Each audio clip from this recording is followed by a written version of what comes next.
Hey there, all you fine fellows. You're listening to Radio D&D. I'm James Landoff, and I'm the DM, aka Mr. Mayor. Hi, I'm Maggie Peltopals, and I play Tuna. My name is Maisie Plumley, playing as Althea, aka Smartass. Hi, I'm Seth. I play Howitzer. Hey, I'm William Fisher, and I'm playing Double Lock. I'm Casey, and I play Angelina. Without further ado, let's roll that recap.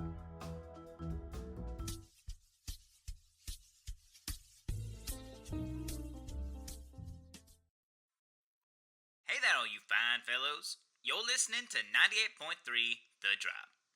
Boarding the airship, the Endless Horizon, the party were directed to the dining hall where they would meet their fellow shipmates and receive the details of their mission. Clad in bronze armor with a beard nearly as thick as a dwarf's, was Harold, a human cleric of Hadia, the god of strength and power. Though he was assisting in the escort, he didn't seem keen on working alongside Blades. Wearing a frilly dress unsuited for combat and holding her trusty clarinet was Honora, a Triton bard hitching a ride to Pacifica. Her timid demeanor caused concerns of her being a liability should conflict ensue. After receiving their fill of goat-eye stew courtesy of the ship's cook, Captain Simone Lagrange greeted everyone and detailed the mission to escort relief supplies to the kingdom of Pacifica. She advised everyone to get to know each other to ensure cooperation and promptly commanded her engineer to prepare the ship for departure. With that, the airship took to the skies, giving the party an eagle-eyed view of the 10th Kingdom. The following day, a series of rocky spire-like outcroppings appeared on the horizon, the shattered remains of the mountainous Arakakaran city of Talon, Spire. The captain informed her new crew members of the monsters that dwelt there, and seeing as it was on the way to Pacifica, requested the party to prove their mettle by fighting them. Begrudgingly, the gang agreed, and maneuvered closer to the rocky spires via skiffs. Emerging from their nests, strange monstrosities with the head of deer and wings and talons of a bird attacked the party, diving past their skiffs in a flurry of attacks. Sustaining some minor injuries, the gang managed to fend them off. However, a stray bolt of lightning from Double Lock's spell caught one of the skiffs, sending it careening into the cliffs while those aboard abandoned ship. Following the crash of the skiff, a draconic roar echoed against the rocky spires.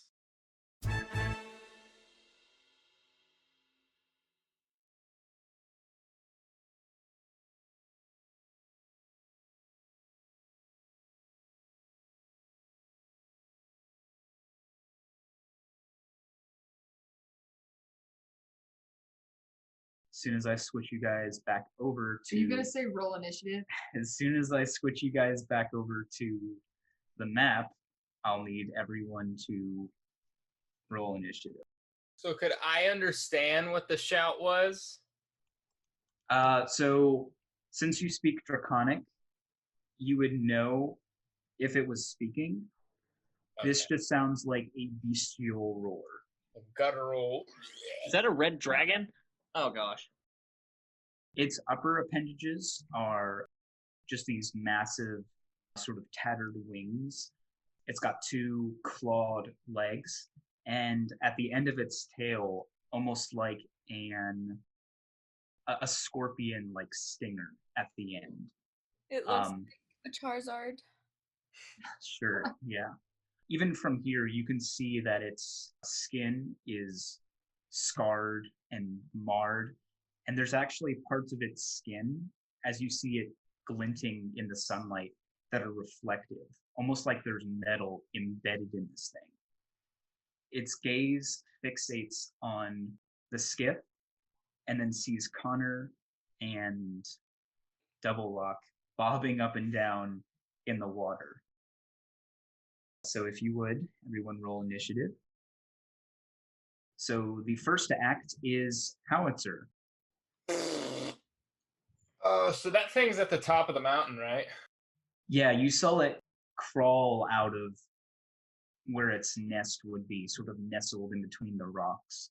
Okay, so is its full? I can see its full body right now. Yeah, for all intents and purposes, it's okay. Fully exposed to you. Okay.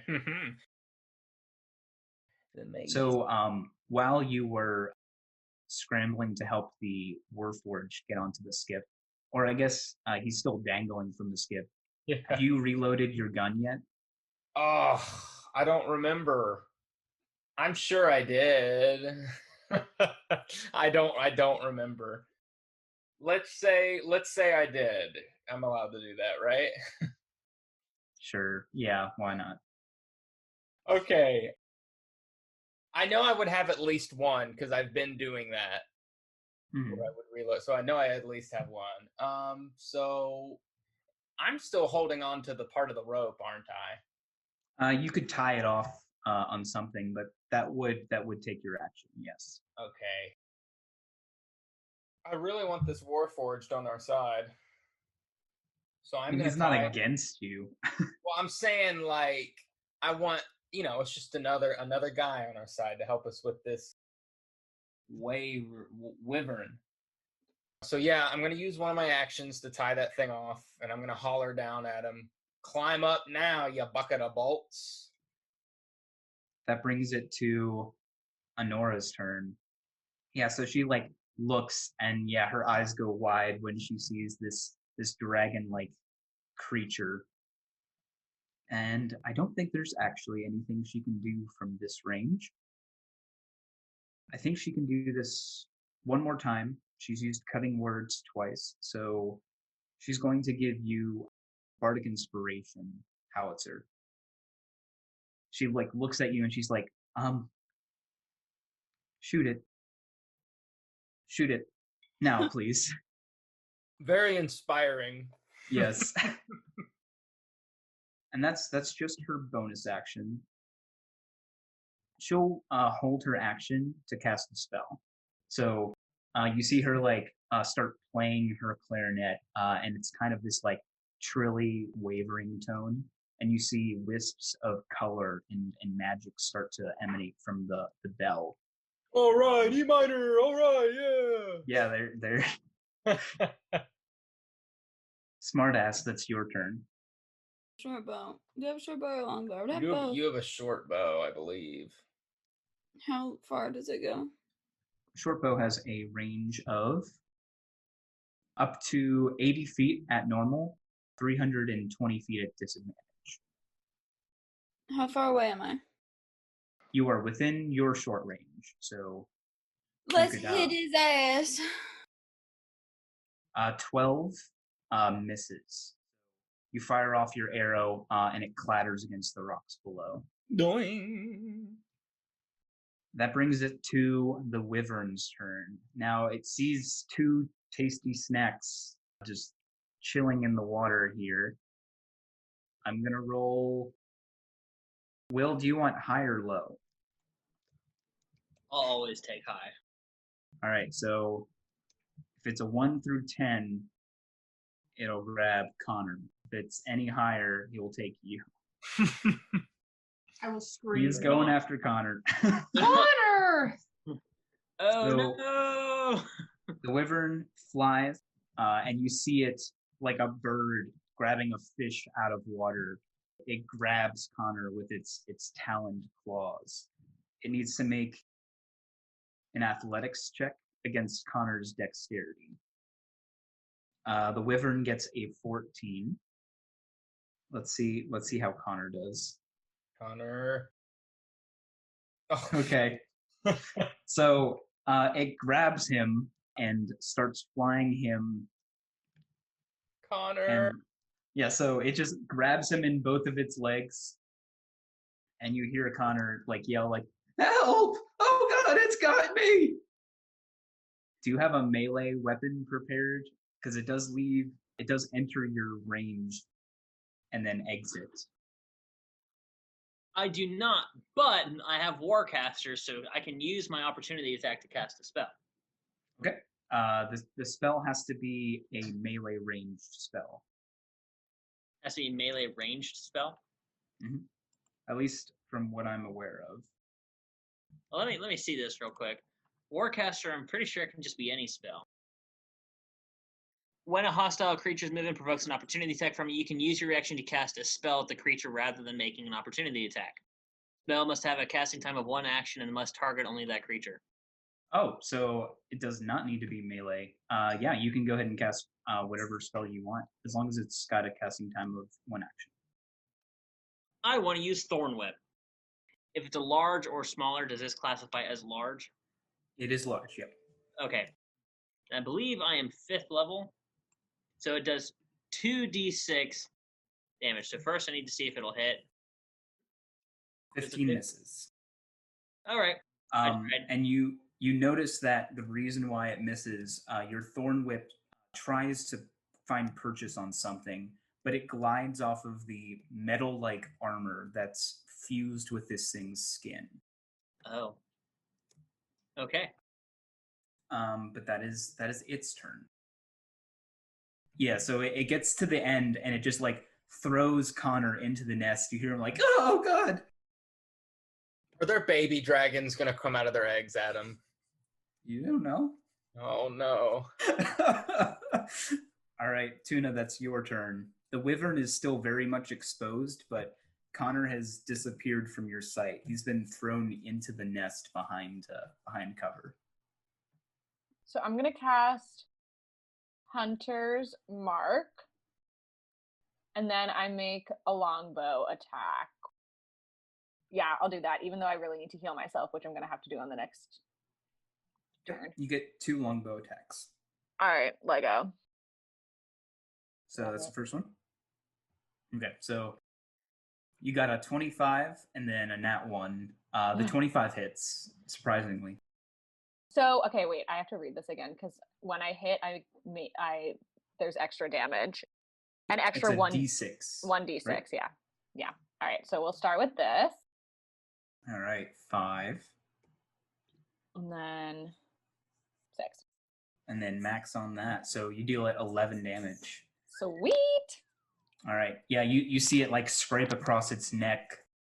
It growls in anger and turns its attention towards the skiff. Oh. Yikes.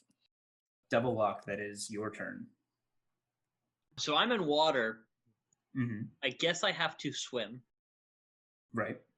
Does this count as rough terrain, so my movement is halved? Yep. Okay. I can only move 12 and a half feet. So you start swimming towards the spire where the wyvern flew. Yeah, I'm hoping the people steering the other airboat will come help us. So the wyvern is still where you can see it, and there's no question that you can do call lightning on the wyvern without hitting Connor. Yeah, I so definitely like wanted to call lightning on it now. All right. What's it have to do? A saving throw?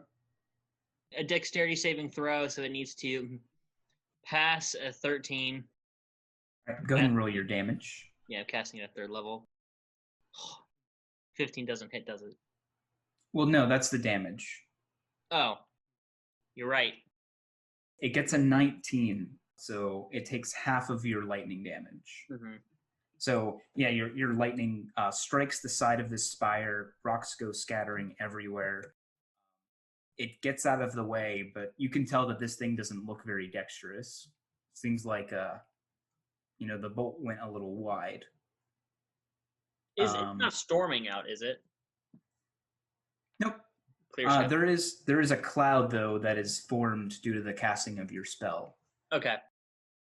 All right. It's like one of those cartoony storm clouds that hover over, specific characters. And let's see. That's my turn. Okay. Connor is going to try and scramble away from this thing, which you guys don't see this, but the camera sees this. He scrambles back against a wall, and he just looks around at these human-sized eggs. And as he notices this, one of them starts to break. Oh, I really don't taste that good, Mr. Wyvern. Connor becomes a mom. He should sit on the egg, and then it will.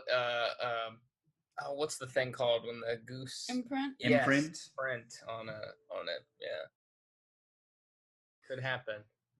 All I right. would. My character doesn't know that, so I can't yell it to him. But if I could see it, I would definitely yell that to him. So that brings it to Death Biscuit. What would you like to do? Probably when I see him get scooped up, I'm like, Connor! Oh, it's fine. I don't care that much. Okay. I don't think I have anything good. I guess Howitzer's the only one that I could probably get him. Mm-hmm. So I'll probably just use Bardic Inspiration on Howitzer. Howitzer already has Bardic. Does he? Yeah. Oh, from fucking Anora. I stick my tongue out at Anora. Uh-huh. I'm the bard in this group. It doesn't seem like it. I am! She's giving out more. Her reeds are gonna get wet from the ocean. And then she'll be useless. Reeds are supposed to be wet. That's how you play them. You have to soak your reed. I don't know if you knew that. I'm angry. I hope it gives you a splinter. I guess I'll... Who else has long range? Tuna. They're right? strength 4 reeds. They don't really give splinters. You don't know that. It's made of wood. Goes on your lips. I actually have plastic reed. No, I'm just kidding. Continue. I will use Healing Word at level 3. So that's 13. You get 13. That's 12. 5 plus 7 is 12. Okay, so I'm really bad at math. Tuna gets 12 health. I don't really know what I sing. I guess I will strum on my guitar and I will sing what I have been singing all evening. I'm a goofy goober! Goofy goober! And I give you... unmuted. It's echoing. Is it? Yeah. All right. And then I sing that and then I give Tuna 12 health. Sweet. Healing Word is a bonus action, right? Yes. You have your main action. Can I do my Bardic Inspiration for that one? Or Uh, is that also a bonus action? Bardic is a bonus action. Can I use it as my main action? No. Oh. Not get appetizers as your meal. That's a perfect analogy. I just made it up. Oh, I have a hand crossbow. How long do those shoot? Its long range is 120 feet, so you could shoot at it with disadvantage. I'll just do that. Okay. I'm trying to hide how much I care about Connor as I furiously, let's say ferociously, which Mhm. I But you guess could- would also work. You could tell one of the Warforged to steer us towards the mountain. That doesn't take an action. Oh, okay, never mind. I assume that they're already doing it too, right? Should I never assume No one things? has given them an action. Oh my or god. Fine. They haven't been given instruction, so Except for I told the one to climb up the rope, but that's about it. Okay. Right. So I guess as I'm throwing my guitar down to pick up my hand crossbow, I'll be like, "Can you not steer this thing closer?" you don't have to throw it down. Just it's fine. No, it's for effects. I Okay. throw my guitar down Place it. and I shoot my hand crossbow and I got a 9. Well, technically you get an 8 because you're at disadvantage. But either way you miss. Yeah, your arrow just soars over the spire. And that brings it to Harold's turn. So yeah, he starts slamming his mace against his shield. Looks like there's going to be another fight. Harold is going to cast Guiding Bolt at this thing. What a cleric. So you see him pound his mace against his shield, and he holds up his mace, and a streak of light comes careening down from the sky, strikes his mace. You see like sparks of energy jolt off of it, and it streaks towards the wyvern. And he hits with a 20, Bliss. dealing it 17 radiant damage. If the wyvern didn't know who it was going after, it definitely knows now. Keep this in mind. The next attack on it, due to the guiding bolt, has advantage. It is the Warforged's turns, so this one's going to try and make an athletics check to climb up the rope. Gets a 17, so yeah, he starts like climbing the rope up. You see his like arms extend outwards so they reach higher, and pulls himself up. Nice. And he gets 30 feet up the rope, and it's a 50-foot long rope, so he only has 20 feet left. The other one is going to start steering the skiff. where do you guys want it to steer? Towards the nest. I guess towards the nest, yeah, so we can get old Connor boy. Oh, Connor boy. You're not leaving The Connor. eggs are hatching. They are though, aren't they? All right. So how's right there for you guys? Woo. Yeah, that's fine. That's good. We're like right by the nest now. Yeah. And that triggers Honora's held spell. Her held action was when the wyvern comes within range, she would cast Fairy Fire on it. You see the wisps manifest in these neon sort of lights, and they start wrapping all around the wyvern. The wyvern has to make a dexterity saving throw to avoid the wisps. And it fails, so it is now lit in this sort of like aquatic tealish blue light. Now, not only does the next attack have an advantage on it, but every attack until it ends. That's going to be her turn. So, Howitzer, it is now your turn. What would you like to do?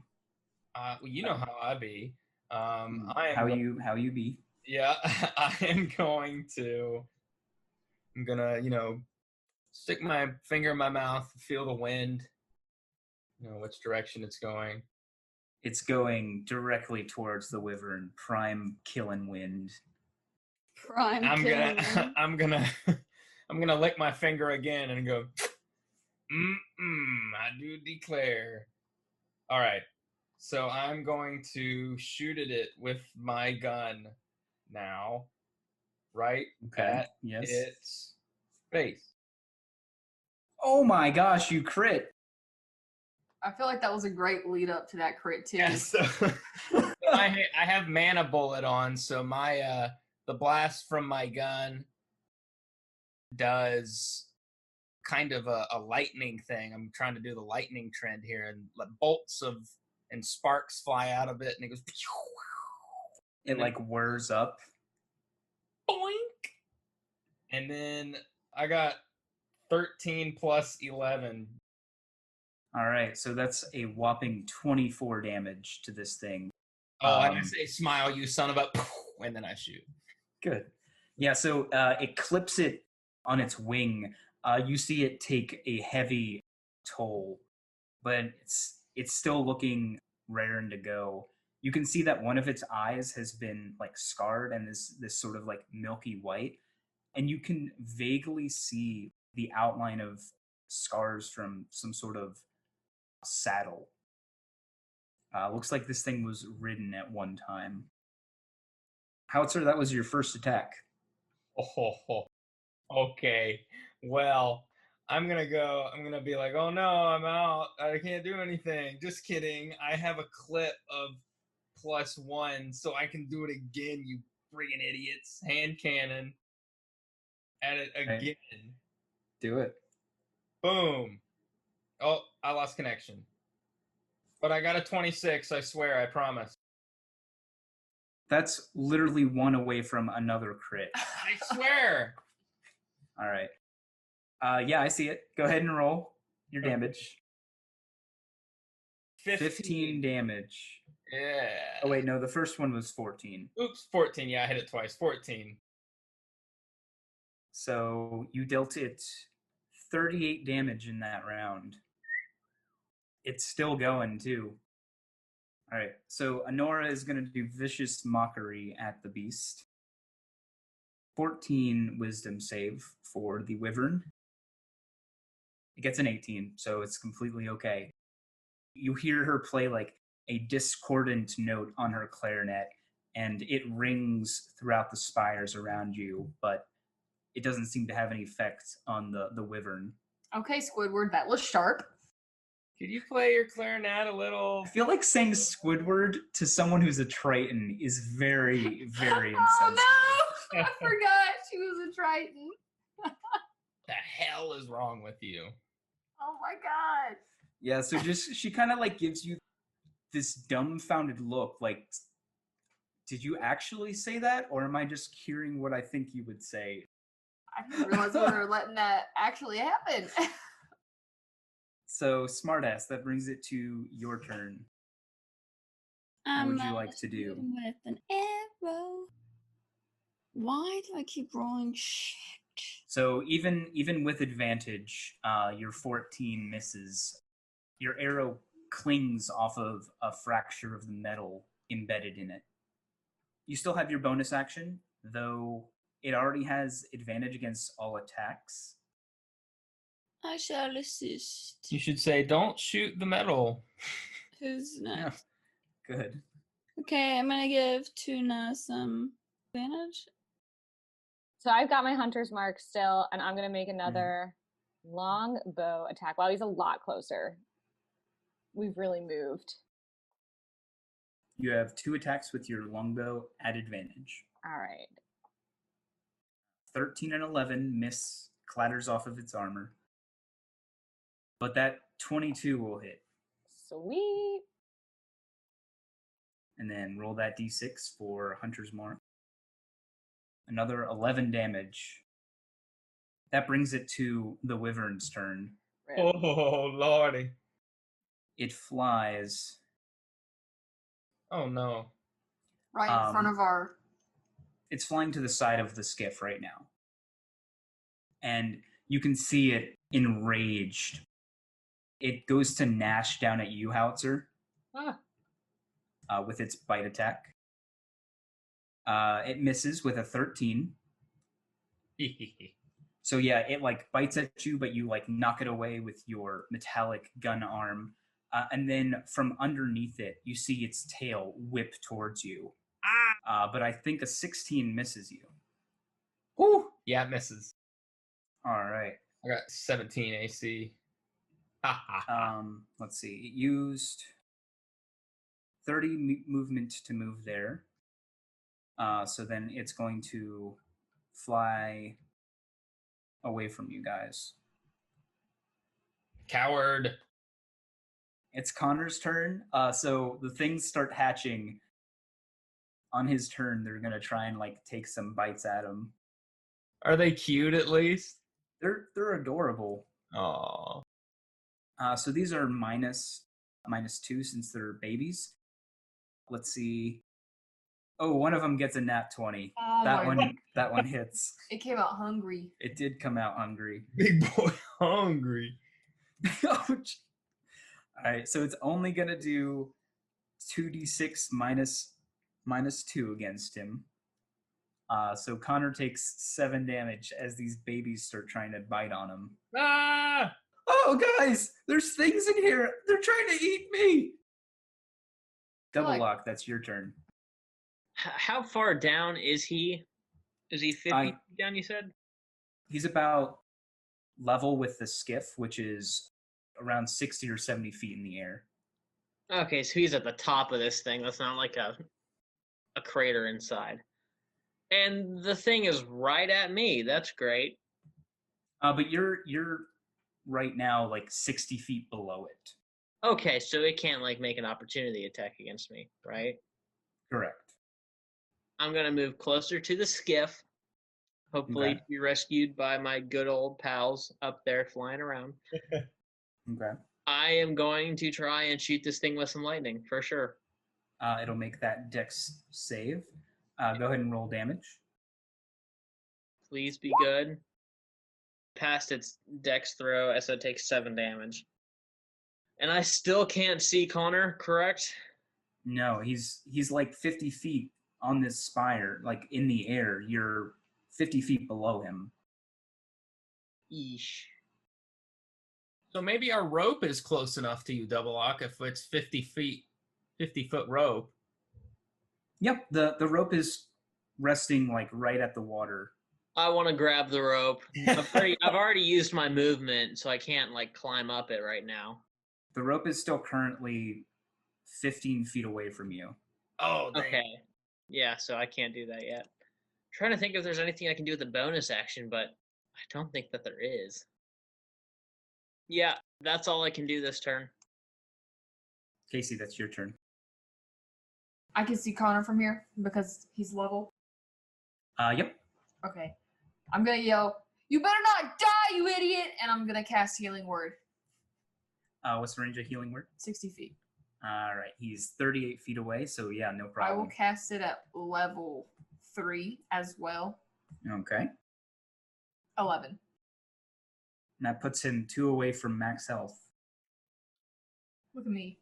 Yeah. Oh, that was my bonus action. That was your bonus action. You still have your main action. Oh, I don't want to kill baby dragons. Uh-huh. Angelina Valentina will totally try to kill a baby dragon. So I'm going to take my hand crossbow and I'm going to be like, get away! And I'm going to shoot one. Okay. You stupid baby dragon. You're going to shoot a baby wyvern. Good. I got a 9. You're looking like Miss. Yoshi. I try to aim and then I'm like, oh, but it's such a baby. And then I just like. No, you aim at it and it gives you like big old puppy dog eyes or something. It's so cute. I know. All right. Harold is going to cast Spiritual Weapon as his bonus action. So Bonk. that appears there. A hammer. Right next to the wyvern. He should make an anvil appear above it. Oh, yeah. Very comical. Or a grand piano. But a natural 1 misses as the hammer swings through the air, missing the wyvern. Damn it, Harold. He still has his main action. He can't actually do anything with his main action, though, except cast Sacred Flame. So he'll do that. DC 13 saving throw from the wyvern. And the wyvern fails, taking 13 radiant damage. Warforged stands by for more instruction, while the other one continues climbing up. He gets a 4 and he starts sliding down. But he's able to maintain where he is. Oh, shoot. We didn't tell that thing to steer towards closer to Connor. Howitzer, that is your turn. Okay, well, I am now going to tell that Warforged to steer. What should I feel like I don't want to leave double lock a sitting duck, but I also don't want to leave Connor surrounded by carnivorous babies. The Warforged could move the skiff to where Connor could jump from the ledge. Someone would probably have to catch him. I can catch him. I got good athletics. Okay. Do you Yeah, want I to see what you're swap saying. places with? Do you want to swap places with Smartass? Yes. Okay. And the Warforged can move the skiff in prime catching place. So, and the Warforged also like brings it down slightly, so that he'll be descending as he's jumping towards you guys. Okay. I'm going to hold my action to catch him, and I'm going to shout to Connor, run, my boy. Fly, you fool. Do you hold your arms out to him? Yeah, and I do my fingers like this. Good. And I accidentally say, Daddy will catch you, but then I stop. I go, I'll catch you. Yikes. I'm thinking of my baby. Uh-huh. Not that All kind. right. That's Anora's turn. So she's going to make room and move there, which is kind of in the place of the steering, but she can still fit there. It's fine. And she'll do Vicious Mockery on him. I feel like that's the moment she should play like an out of tune note. Well, she's still doing that. That's how she does Vicious Mockery. Oh, okay. Oh, two natural 20s on its Wisdom saving throw. It is not affected. Smartass, that's your turn. We'll try shooting him again. You still have advantage because of the fairy fire. There she blows. Oh, Harold actually hit with his spiritual weapon since he had advantage. So let me just... He does 10 force damage to it. A 23 will hit. 5 All piercing. right. That's not very much. Better than missing. Well, Whoa. All right. Good Tuna, that's your shot. turn. I think it's impressive. This thing hasn't hurt anyone yet. Maybe he's just Except sad. Connor. Yeah, maybe he just wants a play date for the babies. I was gonna say Yeah. maybe he's just protecting his little baby. it's a Harambe situation all over again. Oh my god! I'm making Yet another longbow attack. All right. Both of them are at advantage. I need to reload. All right. Yeah, both of those hit, and you get your hunter's mark on each, right? Yes, I All right. do. So 9 and 13 is 20. 22. 22? All right, yeah, it's looking really hurt. You guys have dealt so much damage to it. I can't believe he's still going. Yeah, I know. He's going to fly, and he's going to try and get you, Howitzer. Oh no, I'm trying to catch Oh, the yeah. baby. Catch the baby. Yeah, Connor. Oh, okay, I got you. All right, so it's going to bite at you. 15 misses, I'm gonna kick but it. it gets you with its stinger. Oof. The stinger like plunges into your left breastplate, and you feel venom start coursing through your veins. My breasts. I need you to make a Constitution saving throw. Okay. You pass, so you'll take half of this damage, and you're not poisoned. Hooray. So you take 16 piercing damage, Off. and then you take 10 poison damage. So what are you at right now? 1. You should be at 2, right? You were at 28, and you took. Oh yeah, you're right. And then it's going to keep its distance from the floating hammer. It's going to fly over there. All right, it's Connor's turn, so he's going to try and leave. He's going to disengage and run away from these things, and he's going to try and jump. So you see him get onto this ledge right here. Yep. And let's have him make an athletics check. Oh, you dork! You better make it. Oh, oh no! Oh my god! Connor's. You Did guys- he even make it off the cliff? He just ran up and tripped on the rock. Just, "Whoa!" He rolled 2 natural ones. His total is 0 for both. So he runs to the edge, trips over the ledge, and falls down the spire, Oh no. which is 50 feet high. Connor's dead. Fuck, he's dead. He takes 13 damage as he lands on the shore. Connor! Is he dead or just like unconscious? He's at 2 HP. Oh Oh. my gosh. Me and Connor. Can That I could have see been a him? lot worse. Please tell me I can now see him. Yes, you can see him. I will heal him. Double Lock hurt just him. Double Lock just watched him fall off the cliff. You guys literally hear him hit each consecutive ledge as he goes down. He's like, oh no!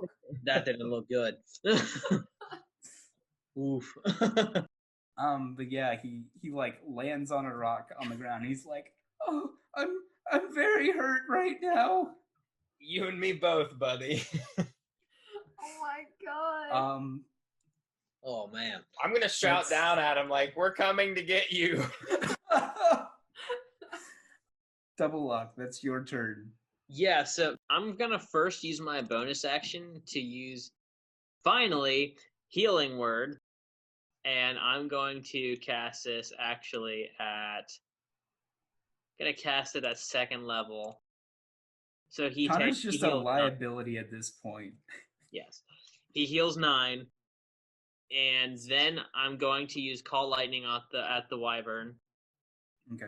I like to imagine that this is like somewhat happening at the same time. So you're healing him as he like hits each ledge going down. I like that, just a little bit at a time so he can like take the next step. Yeah. Like he's Yeah. dead when he hits one, and then he revives in midair. And just, Yeah. I like that thought process as well. So it fails its dex save against your Yep. Call Lightning. It takes And takes 13 that damage. full 13 lightning damage. Yep, and then I'm going to move again just closer to the skiff. I am very close to this rope now, and that's my turn. Angelina, that is your turn. I'm gonna need some help. I didn't realize Connor was that. Was it resilient? Yeah, Mhm. that's pretty good on him. He needs some milk. He needs some milk. I'm It'd be complaining too- about a stinger in the breast, and I mean my man just fell off a In the spire. breast. In dire So- spires. I rolled 5d6 and I got a 1, a 2, a 2, a 4, and a 4. That's pretty below average for 5d6. Yeah. What's Angelina doing? I don't even know. You watch Connor trip and fall down. I'm horrified. I guess I'll do healing word on you for a level 2 slot. Thank you. Okay, that's Much your bonus obliged. action. Heal you, and you'll just hear me under my breath go, why is Connor tougher than Howitzer? I mean, he literally did fall down an entire spire, so. Connor should be dead. Anyway, I heal you for 10. Can the baby dragons fly? No. Like, Okay. they literally popped out of their eggs, you know. Okay. Mama bird hasn't even taught these Um, babies to fly yet. I'll hold an action if the wyvern gets close, within 30 feet of us, and I Mhm. see it's coming towards us. I'll use hideous laughter. That's Harold's turn. He'll use Sacred Flame on it. So it needs to make a dex save. It passes, so it takes no damage. Rolls a 19. The Warforged is going to try and climb up again. It's got 20 feet to go.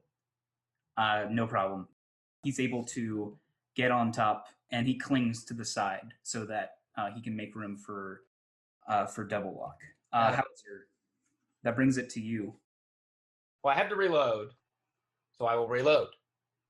Okay, that takes one of your attack actions. Okay, and so I can still see that sucker, right? Or is it like higher or below? You can still see it. It does have half cover from the spire, but aren't you a sharpshooter? I am. So So you ignore that. I do ignore that. So I am going to say, oh, nice cover. I choose to ignore it, and I'm going to shoot my mana bullets at him. Oh, no. Ooh, a 9 and a 14. Both of those miss. Yep, Damn. that's the sound your gun makes. Yeah, just a fart cloud comes out, and like I just... Honora is going to do, what's the range of Vicious Mockery? 60 feet? No problem. Needs to do a Wisdom saving throw, which it fails. And I believe it has a disadvantage on its next attack roll. So, smartass, that is your turn. What you gonna do, baby? Am I in girl? range to shoot him? He does have half cover from the spire. I'll just try to shoot him. Yeah, that hits. A 21. 6. Tuna, that brings it to you. All right, how's Connor doing at this point? I mean, he's been hurt a lot and he's been healed a lot. So, you know, it's kind of 50-50. Probably feels really drugged up. You really drunk. Because I could cast, let's see. I could cast Cure Wounds on him if necessary, but if he doesn't need it, it doesn't really matter. I am going to make longbow attack. All right, you have Say- advantage. Aren't you a sharpshooter as well? I believe she is. Yes. Yeah, so you ignore the half cover on it as well. All right. I mean, if you roll two 24s, it really doesn't matter. So your first attack hits. Your second attack also hits with a 25.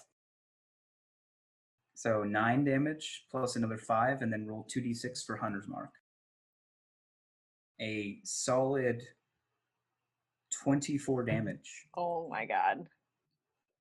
All right. That brings it to the Wyvern's turn. I think it's going to go after you this time, Double Lock. Shit. It has advantage against its attacks on you since you're in the water, but you're easy pickings for it. It has disadvantage on its first attack because of Vicious Mockery. Okay. What's your AC? It's 18. Did you guys hear Arthur squeak? Yeah. Oh, baby. Hey, buddy. Okay, so its first attack Has disadvantage because of Vicious Mockery, but advantage because you're in the water. It gets a 13 and an 11, so that one misses. And then you see its tail whip down. This one has advantage on you. But still a 12 and a 14 miss. That'll miss. And then it's going to fly Wait, using so the remaining. if it's flying away, do I get an opportunity attack on it? You do? All right. Since again I have to cast a spell, I would like to use Primal Savagery. Oh, that's not going to hit. I got a 10. Nope. That misses. Well, I tried, folks. So it's used 26 of its movement, so it still has 53 of it. So it's going to fly behind the mountain so none of you can see it. Coward. Connor is just going to wait. He's like, guys, throw a rope down or something. I'm very, very hurt right now. Double luck. That's your turn. What would you like to do? All right, so it's like behind the mountain now. I want to get up on the skiff. I've been swimming this whole time. Get me on there. Well, you'd have to climb the rope. All right, so I just swam over to the rope. So I guess now next turn I have to use my action to climb the rope. Okay, so you can start climbing up the rope. Yeah, I'll go ahead and start then. I want to get up out of the water so I can actually start moving like normal dwarf. Gnome. The skiff is about 30 feet off the water right now. Angelina, that is your turn. So I'll continue holding my action for Hideous Laughter if it comes within 30 feet of us. Okay.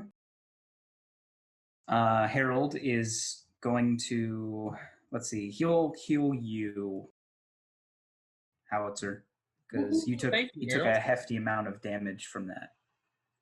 He'll cast Cure Wounds on you at a 2nd level, restoring you 15 HP. Dang, Harold. Howitzer, it's your turn. You can start pulling up Double Lock to get him closer to the skiff if you want. Yeah, I'm gonna bend over and be like, "Hey, old chum," down at him, and I'm gonna grab the rope with new vigor now that I am my hit points are back up. Mm-hmm. I'm gonna give out a boisterous, hearty laugh. About time. Thanks for the help. Go ahead and make an athletics check to pull him up. It's a pretty low DC. He's a gnome. How much do you weigh, Double Lock? 80 pounds soaking wet? I'd have to be I'd have to be a sponge soaking wet. I have it in my bio. I think I'm like 35 pounds, maybe. All right, so with a athletics of 22, you're able to get him.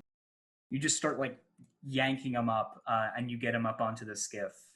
Woohoo! It's Honora's turn. She turns to the Warforged and she says, "Start getting us out of here." And she goes down and she like slides off of the skiff, pencil dives into the water. Nice. Get Connor. Yeah, so she swims to shore. Double Lock, you're already on the boat there. Awesome. And she's like, as the Warforged is turning around the ship, she like holds out her arm to Connor, and she says, "I can get you back up there."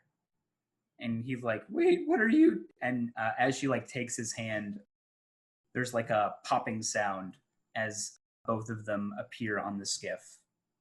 Nice.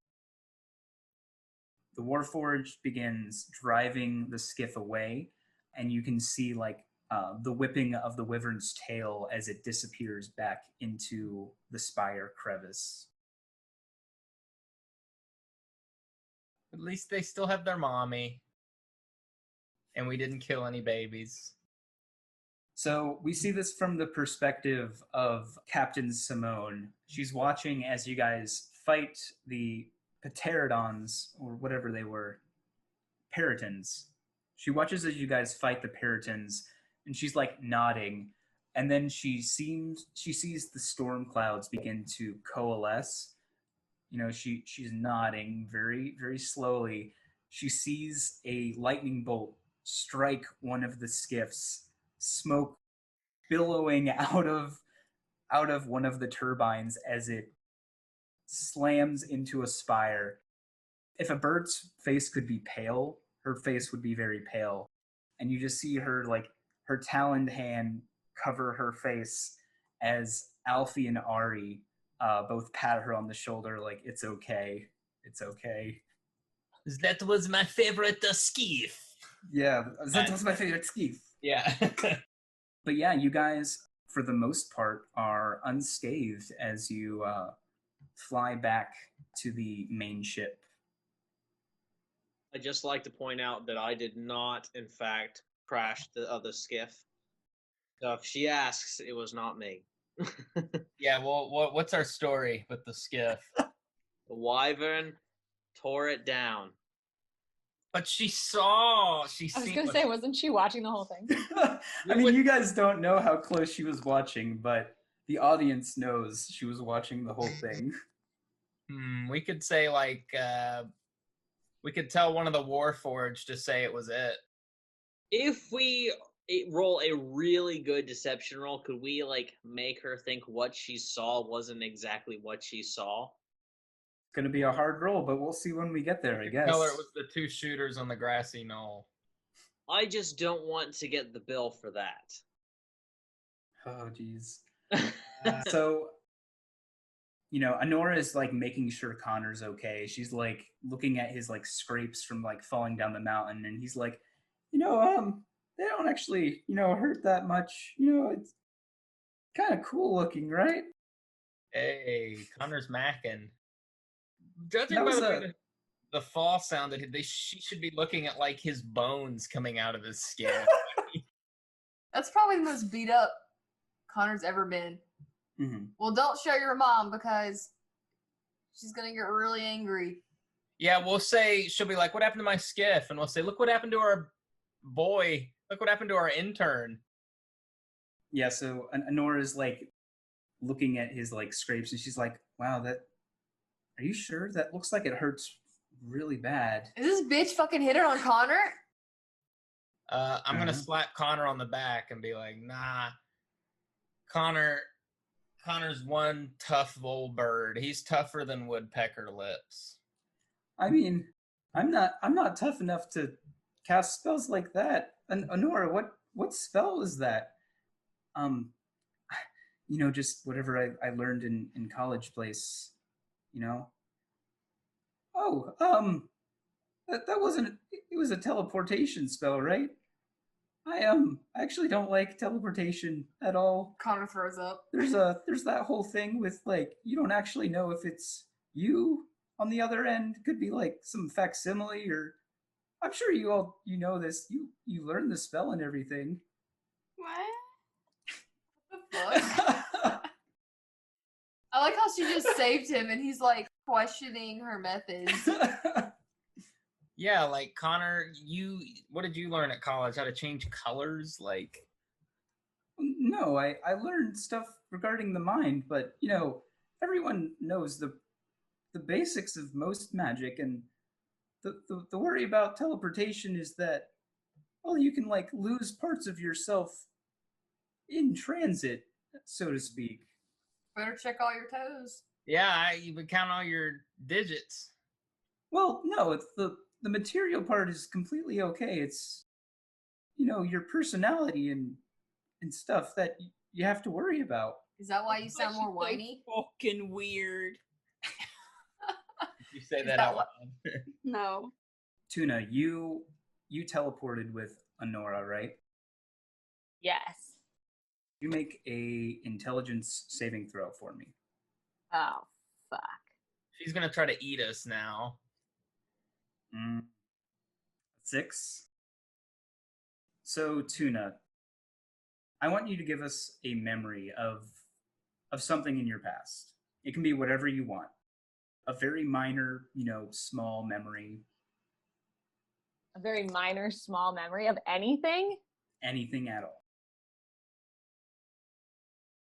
I was just gonna say like something really mundane, like the color of my childhood bedroom was orange. Okay, I like that. How about we make it your childhood home? Yes. Your family and all of that. You still remember that, but for the life of you, you can't remember what your childhood home looks like.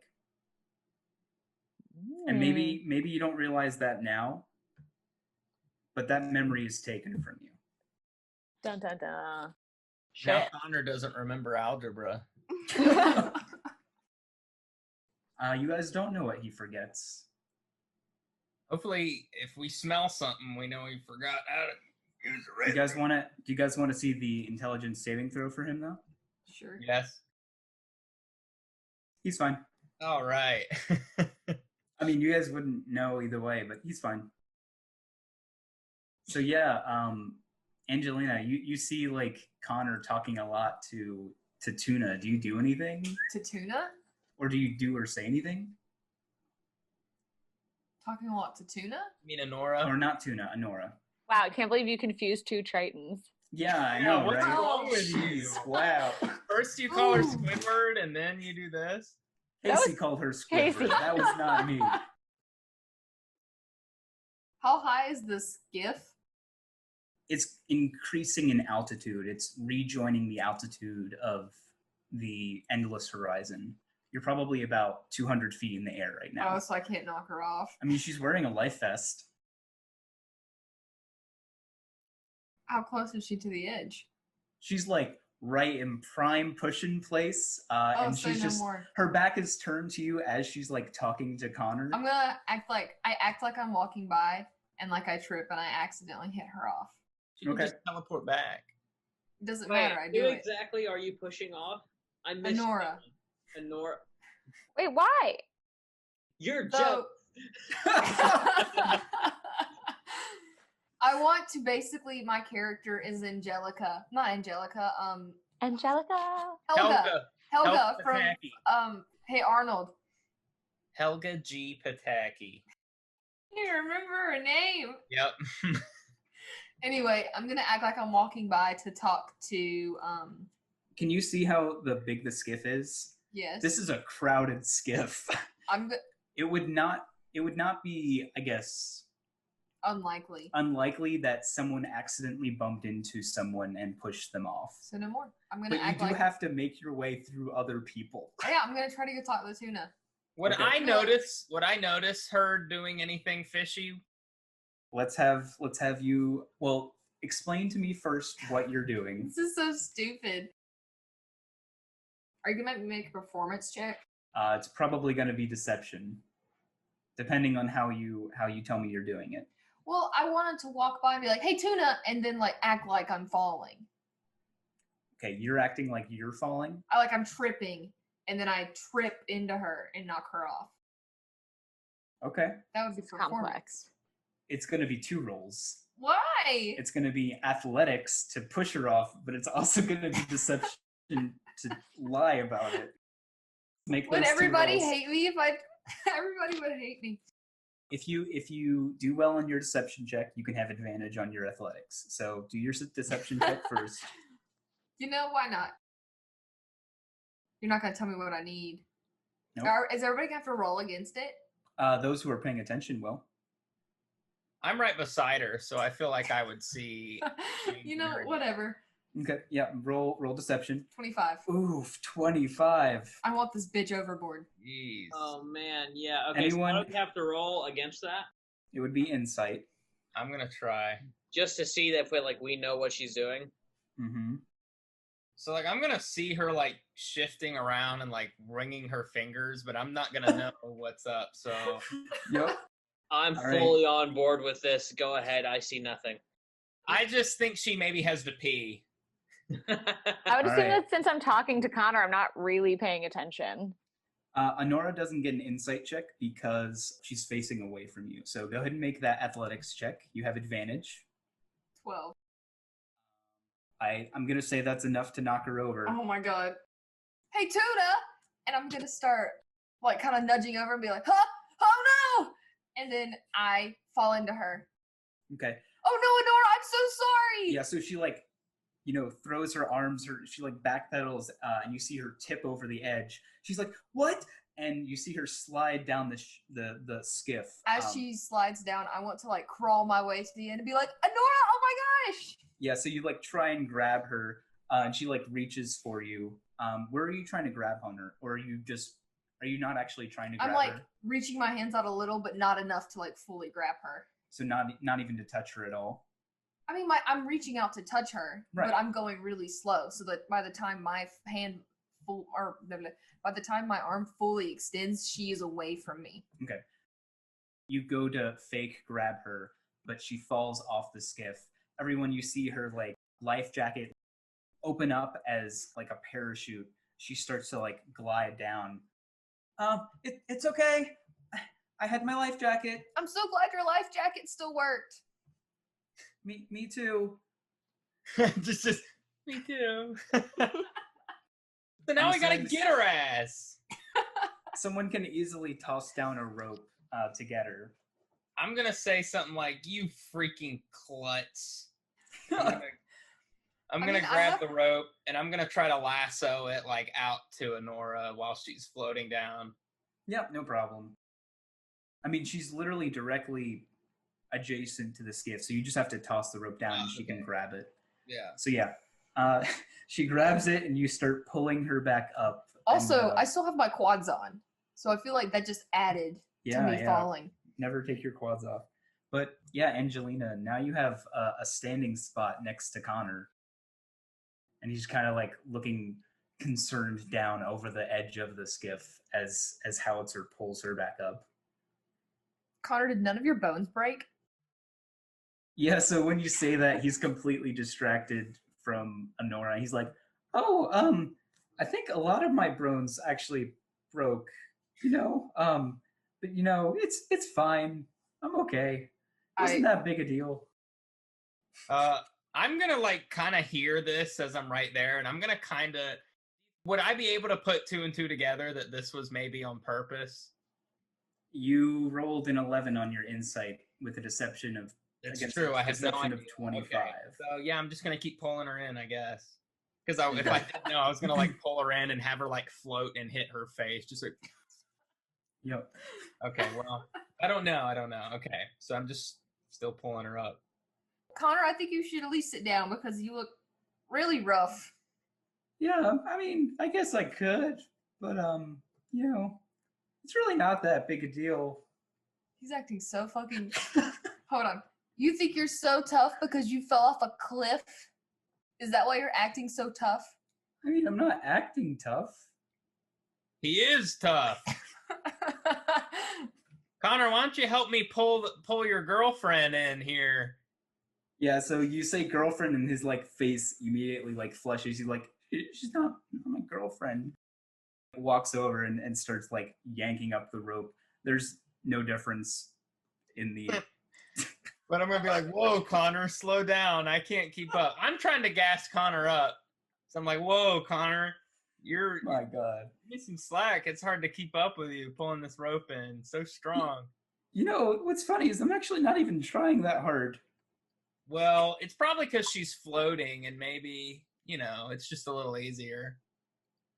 I didn't think about that. Yeah, you're probably right. Yeah, and strong people don't know their own strength anyway. I haven't really thought about that. Yeah. Ooh, I'm getting rope burn. You want to take over for me, buddy? Oh no. Maybe you can just hold on to the rope. Okay. Just. Okay, I'd start to realize that's maybe a little too far, and I'm putting Honora at actual risk now. So I'm like, okay. I bring her on, and I was like, Connor, deflate her vest for me, will you? Well, it doesn't actually inflate unless it hits the water. Oh, okay. Which she never did. Dang. I want to cause a little shit. So all hijinks aside, you all eventually rejoin on the endless horizon, and Captain Lagrange is waiting for you. Her arms are like crossed, and she's just like furiously looking at the deck as you guys unload from the skiff. Does anyone say anything to her, or? You thought that was tough? I'm gonna skate on. Do you just skate by her? Yes. When I'm Good. walking by, I'm gonna like talk a little loudly at probably Howitzer, and just be like, "Did you see what that wyvern did to the skiff? Oh man, it was terrible." Make a Yeah, we deception barely- check. Make a deception check at disadvantage. I'm not even talking to her. I'm just telling Howitzer how terrible it was. He saw I it. I understand what you might think you're doing. A nat 20. And It's at disadvantage. and that one. Come on. So you say, what gives it away? What gives it away, Double Lock, that you're lying so blatantly? I am sweating profusely. Like, I am like leaving puddles as I step. Nobody, Also- you guys don't know this, but gnomes sweat a lot. Also, I feel like I would be honorable, and I would be like, "What are you talking about? You did that." She's like, she doesn't know that, Howitzer. Oh, Yeah, so she looks at you out of the corner of her eye. She doesn't even have the words. Like, she's going to need to talk about this later. I also feel like maybe Sir Lix-a-Lot like slaps me across the face with his tail for telling a lie. he fibs. You all leave her standing on the deck. Oh, Just I would say dumbfounded. something like, "Hey, skiffs can be replaced, but crewmates can also be replaced, but not as easily. And also, we saved your Warforged, so..." And I pat the Warforged on the back, and I say thank you. You do it with your metal arm, and it like tings. And it goes, "Thank you." Can it even talk? Yeah, they can talk. Sweet. Gracias. I accidentally hit the settings on the back, and it hits Spanish. You like slap it on the back, and you hear it say, "I can confirm that the small one shot the boat and destroyed it." That honesty setting's pretty high. And yeah, Captain Lagrange is like, "I know what they did. I don't want to talk about it right now." I want to be skating donuts on her deck, leaving like marks. Good. Alfie and Ari, they'll attend to anyone who's injured. Connor, begrudgingly, obviously, goes with them to the medical wing. But anyone else can also go. Yeah, so now that you guys are on the ship, you kind of have the ship at your disposal. So is there anything else you guys want to do while you're on the ship? Cast gonna go- lightning bolt on it. Yikes. No. Is there like a store on the ship? Like, can we buy like no? Oh, they do have unlimited. They have tons of ammo on there. So I'm gonna go to the munitions place and get some more ammo. Easy enough. You can resupply your ammunition. Maggie, where do you go? To take a nap. You go to your cabin and retire. It's still midday-ish. Feels so like midnight. yeah, right. But you go ahead and take a quick nap in your quarters. What does Howitzer do for the remainder of the day? I'm probably gonna clean my hand cannon. Maybe go up, smell the breeze, the sea breeze. Yeah, so there is actually a lookout right below the bridge, and it's got some like nice seating arrangements where it's got like good vantage point. Yeah, I'm gonna go to the edge and like look down and like spit, and I'm gonna watch it fall, and then I'm gonna think of Connor falling, and I'm just gonna be like, ugh. Yep. Can't even, because that was bad, and I felt bad for Connor. I felt bad because I wasn't able to catch him, and I kind of blame myself probably because that's what Howitzer does. When you get up to that sort of viewing area, you see that is also where Harold has made his seating arrangements, and he's sort of just sitting in one of the chairs, looking out over the sea, sort of drinking from a flask. Sit beside him and just sit there silently for a little bit. We're silent dudes. Yeah, so without a word, he hands you his flask. Pop that top, take a swig, hand it back. It's like good dwarven whiskey. Nice. Yeah, he like caps it off, takes a deep breath. And after a while, he kind of says, "You know, you're a good fighter." Thank you, laddie. You as well. A good ally in the battlefield. You are. He nods and he like puts his hands behind his head as he like leans back in his chair and he says, "You know, they're always looking for new members among the ranks of Hadir." What does that entail? What would we do? What do you do exactly? Well, rather than working out of commission, you would work directly with an organization that, gives you a sense of purpose and belonging. It's better than fighting for your own self-interest, don't you think? Ooh, that sounds very appealing to Howitzer, for sure. So, what do you guys think of tiefling children asking for a friend?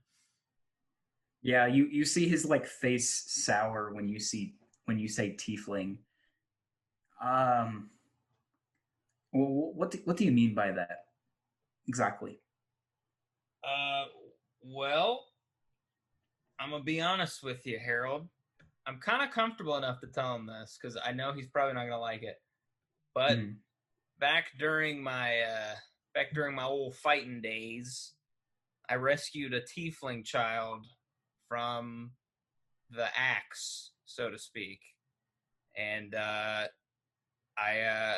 want him to have a good life. Is all. I know that he's not accepted everywhere, but I just want what's best for him, my boy. Yeah, so he kind of like shifts uncomfortably as you're like talking, and he doesn't say anything regarding that. But he nods as you're talking, and he says, "Well, then, you think he'd quit being a blade and join our ranks?" That I would have to think on, friend. And I stand up and I pat him on the shoulder and I say, "That's something I'll have to think on." Yeah, and as he like looks at you, he clasps your hand and he says, "A lot of people think we're useless now that the war's over, but still plenty to do. I can assure you that." You said it, brother. I'm sure there is. So I will definitely consider that. But for now, let's get this job done. What do you say? Let's be brothers in arms for now, at least. He nods to you. All right, cool. All right. How about you, smartass? What do you go do?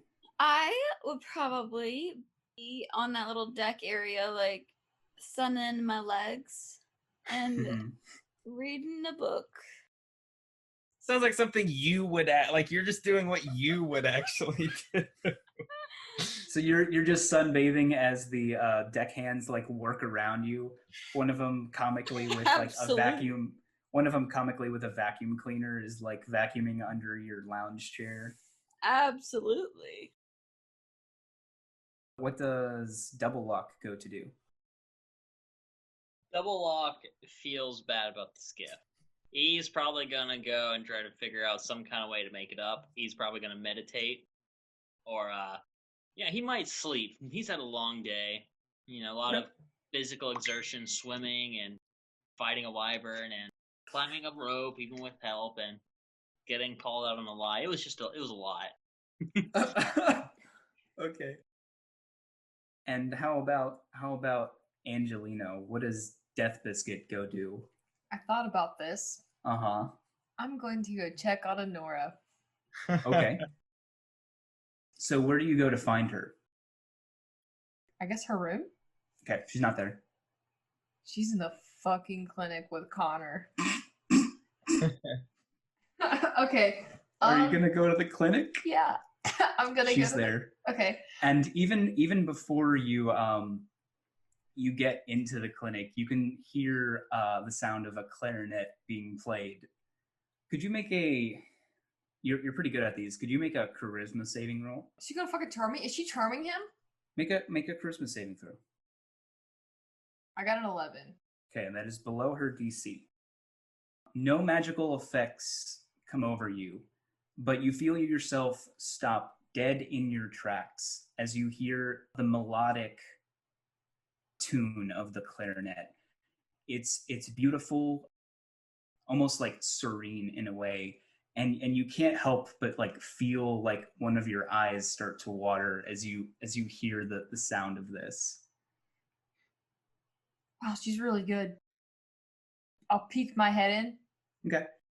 Connor's bandaged in one of the beds as she's sitting in a chair across from him, playing her clarinet for him. When she finishes, I'll be like, "Excuse me, Adora, could you come here for a second?" She pauses and like looks at you and she says, "Oh, yeah. Do I see the nurse person in that room? Alfie and Ari, yeah." So yeah, she gets up and yeah, Connor, waves to her as she like walks away. And I was born to be this bitch. and she walks out the door and closes it behind her. You're standing in the hall. I just wanted to make sure you were okay. You took quite a fall off the skiff. No, yeah, I'm fine. Are you okay? I don't know if you got hurt during that at all. No, I'm fine. I just twisted my ankle a little when I accidentally pushed you off. Oh, that's okay. I mean, that's why we wear these, right? And you see her like tugging at the life jacket. Yeah, you better make sure to get a new one. Oh, this is already a new one. Don't worry. Perfect. Hey, Nora, I just wanted to let you know that before we got on, Connor might not mention this because he gets, I guess, kind of embarrassed, but he kind of brought it up very briefly that he's been experiencing some symptoms of Movid. Movid, good. She like looks concerned back into the room and she's like, "Oh, I'm glad he's in Alfie and Ari's care then." Yeah, just be careful. I hear it can make you break out in like a really nasty rash and kind of make you ugly. Is that?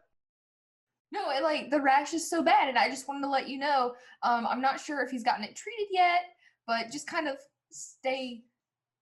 Was it weary? Is it the Wary? Wary, not weary. Weary's when you're like tired. Just stay kind of wary.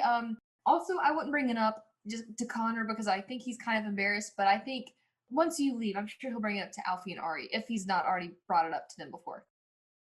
Oh, well, thank you for telling. I think I'm gonna go back to my cabin now. Actually, okay, bye. And yeah, as she goes to touch your arm in like a friendly way. You flex. I don't know how to respond. Do you read? She's like, I'll see you later, and then goes to walk away. Oh yeah, I'll make I don't know how to respond to this gesture of what is she? She just touches your arm in a sincere way. I'll just move my hand and be like, yes, of course. I hope you're not too fatigued from literally falling 200 feet. Could you also make one more charisma saving throw for me? She's gonna teleport you to the shitter. I got a 10. 10? She's gonna teleport me, isn't she? Okay, she has to make one as well. Oh, she totally will pass the 10. That's so funny. I have +7. She gets an 8. Oh. So she fails too. So you both fail.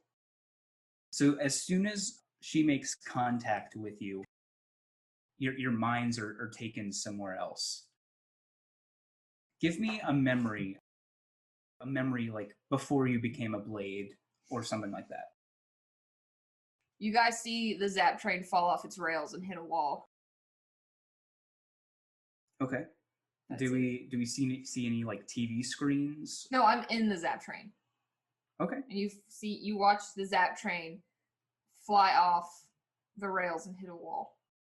Well, that's not how remember. I know that, but that's my memory. Ah, I see. So it's from the perspective of an individual. The lights on the train are like flickering. The wash of color against the side of the mirrors is like going dark, like this crimson red. And then there's a loud crashing sound as everything comes to a grinding halt, and your memory stops. Casey, she sees all of this. Oh. You see Dr. Strange. Not Dr. Strange. I see Dr. Strange. You see Dr. Danger. Dr. Danger. So you see Dr. Danger. Yeah, it's obvious that there's like bullet fire or like something. There's like a fight going on. And he's like looking at you and he's like, oh, looks like we got us in another one, huh? You hear like a voice and he's like, oh, darling, we'll get out of this. Don't you worry. And it comes from like your perspective. And as you turn, you see this like macho, burly guy. He's got this long, tangled like orange beard and a metal helmet that covers the top half of his head. And you see him attach a impossibly large like battle axe to his arm. He's like, are we doing this or what?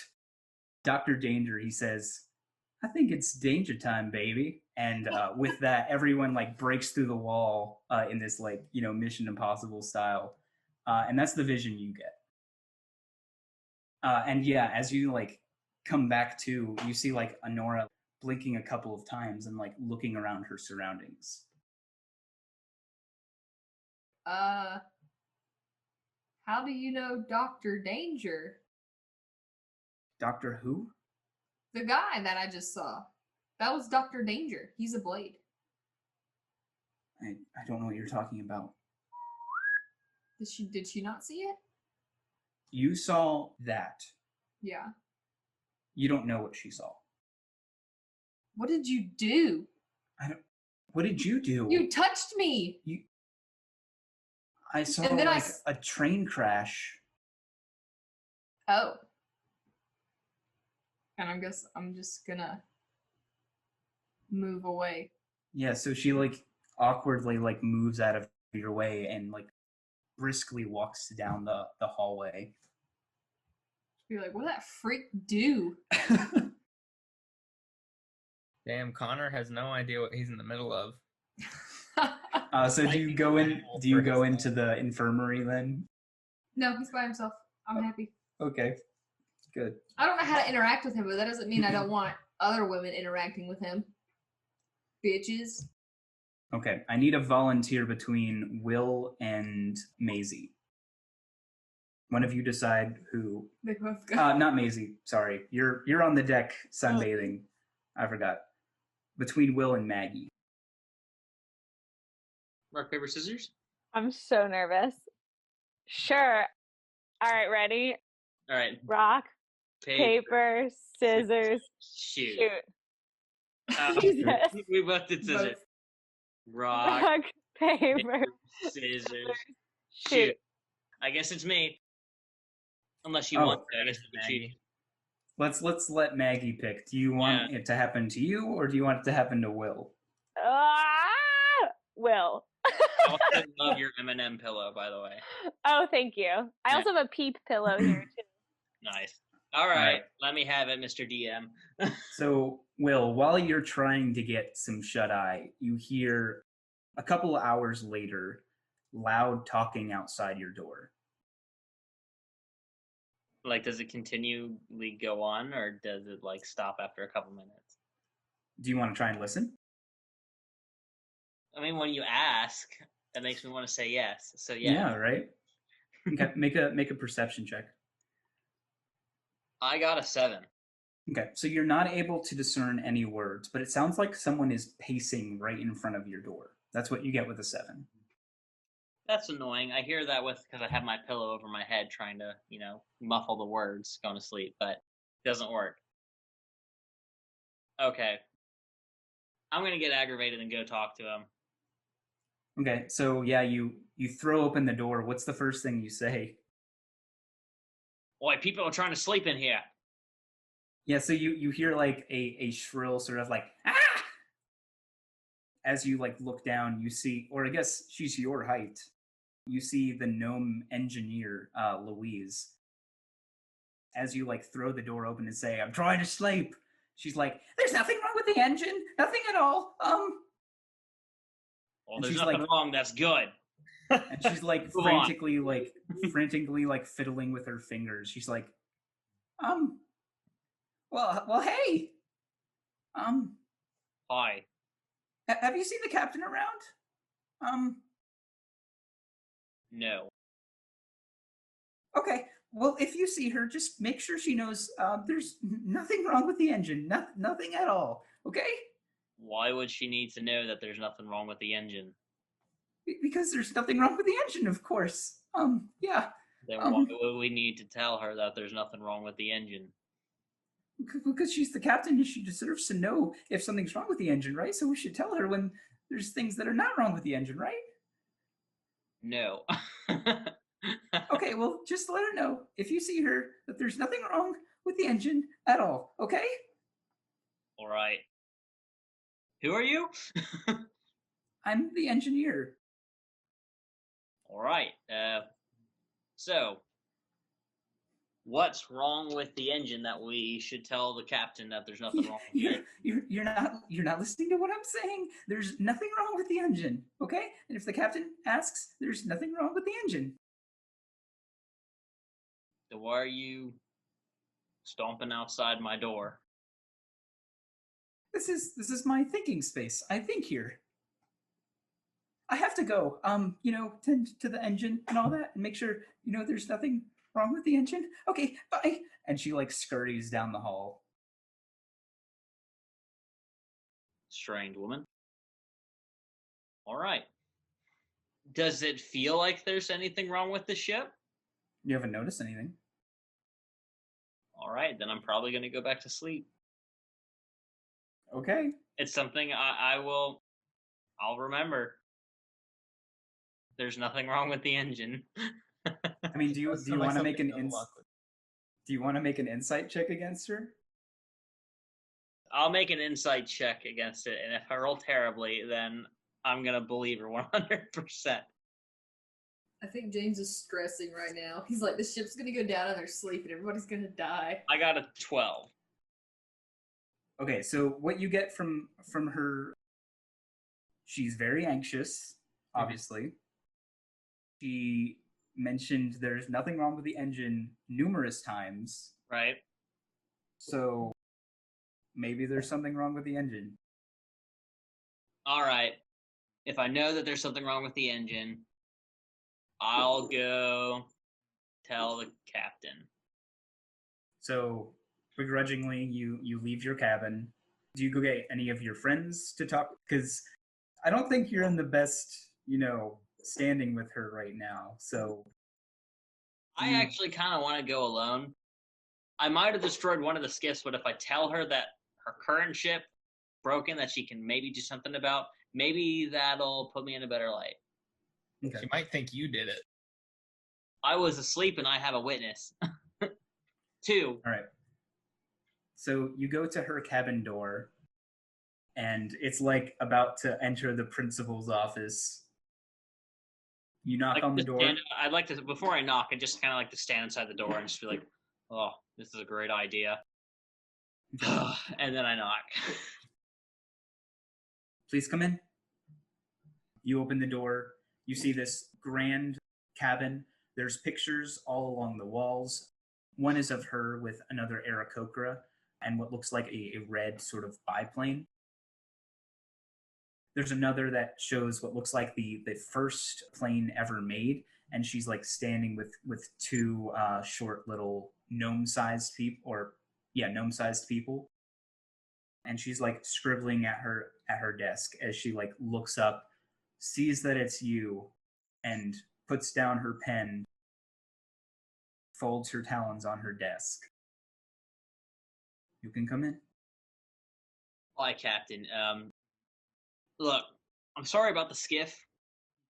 I honestly didn't mean for it to get hurt. That we were being attacked. But beside the point. That's all in the past. Water under the bridge. One of your engineers was outside my quarters, and there's something wrong with the engine. I only have one engineer, and that is Louise. She is one of the most reliable engineers I know. What makes you think this? Well, she was pacing back and forth rather loudly outside my door, so I went to go talk to her because I was trying to sleep. And she kept repeating over and over again that there's nothing wrong with the engine, there's nothing wrong with the engine. She was pacing back and forth, very anxious, and I was able to infer based off of her demeanor and just what she was saying and how she was saying it and how many times she said it. There's something wrong with the engine, so you might want to talk with Louise because she hasn't told you that there's something wrong with the engine, and if you ask her, she's going to say that there's nothing wrong with the engine. But I just wanted to let you know to hopefully clear up this mess between us with the skiff, that if I can help let you know and hopefully save the actual ship, maybe you'd forgive me for the little ship, the skiff, that is unfortunately underwater. I think you mean smoking in a mountain. Water under the bridge. Can you make a persuasion check for me? Oh gosh. This is going to be bad. Persuasion. I rolled a 15. You see her chest rise and fall as she takes a deep breath. Don't worry about this skiff. I have insurance on it. It's not going to be that costly, but one of the reasons why I sent you out there was to see how you fought, and I have to be quite honest with you, you fought recklessly. Now, I could also see that you are all quite capable, but you need to think of the consequences of your actions. I see where you're coming from. Most of what I'm good for is combat against multiple enemies. Sometimes that can have a wider range of effect than necessary. I actually ended up stabbing with some ice, one of my comrades a couple weeks ago. But water under the bridge again. So I understand what you're saying, but when you play with fire, in this case lightning, sometimes people get shocked. Yeah, she nods and she says, I would just urge you use a little more caution next time. The insurance isn't going to be that much. It's nothing that I can't afford. So, no harm, no foul. All right, glad we settled that. So again, you might want to talk to Louise because there's nothing wrong with the engine, but I'm pretty sure there is. Okay, so she nods and she's on her desk, presses a button, and you see a microphone set up on her desk. She presses the button and speaks into it. Louise? And you hear, as she releases the button, the hum of an engine, and you hear Yes, what is it? May I speak to you in my cabin, please? Captain, I'd love to, but I'm really busy right now. It is quite urgent. I need you in my cabin now. She releases the button. After a little while later, there's a knock at the door. Come in, Louise. And as she opens the door, you see Louise riding on what almost looks like a Roomba, but human size. It's got these two blinking eyes on it. And she's sitting cross-legged on it. She zooms into the room. Hey, Captain. How's it going? Do you need to tell me something? No. What are you talking about? Is there something wrong with the engine? Why would you think there's something wrong with the engine? Because Double Lock, and she gestures to you, Double Lock, says that you were quite anxious about nothing being wrong with the engines. Louise kind of looks at you, Double Lock, with a confused face. You were telling me over and over again that there was nothing wrong with the engine, and I just went and told the captain what you told me to tell the captain. But I do think that there's something wrong with the engine with how worried you were. So I thought she should know that there's nothing wrong with the engine. What are you talking about? I haven't talked to you since the dinner. You were outside my door. I was trying to sleep, and you were stomping outside my door, talking to yourself, and I went to go talk to you. You remember that? Half an hour ago, if that?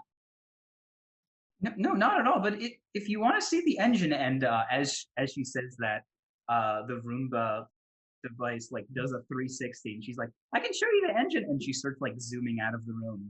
You hear Captain Lagrange say, "Wait, Louise, we're not done talking yet," and she like starts to run after her. I'll follow, but while we're running, I'd like to just ask the captain: does Louise have a twin sister or something that like a lookalike, or is it someone who can shapeshift on the ship? Because I talked to Louise, and if she's saying that I didn't talk to Louise, but I definitely talked to Louise. I don't know what you're talking about. Louise has no twin sister, and I know everyone on this ship. All right, then I definitely talked to Louise, and there's something wrong with the engine. Okay, so yeah, Louise like zooms down. Anytime there's like stairs, the wheels extend from it, open up as like claws, and like climb down the stairs for her as she's still like perched on this like Roomba device. And yeah, she gets to the engine, opens the door, and yeah, it's humming the same.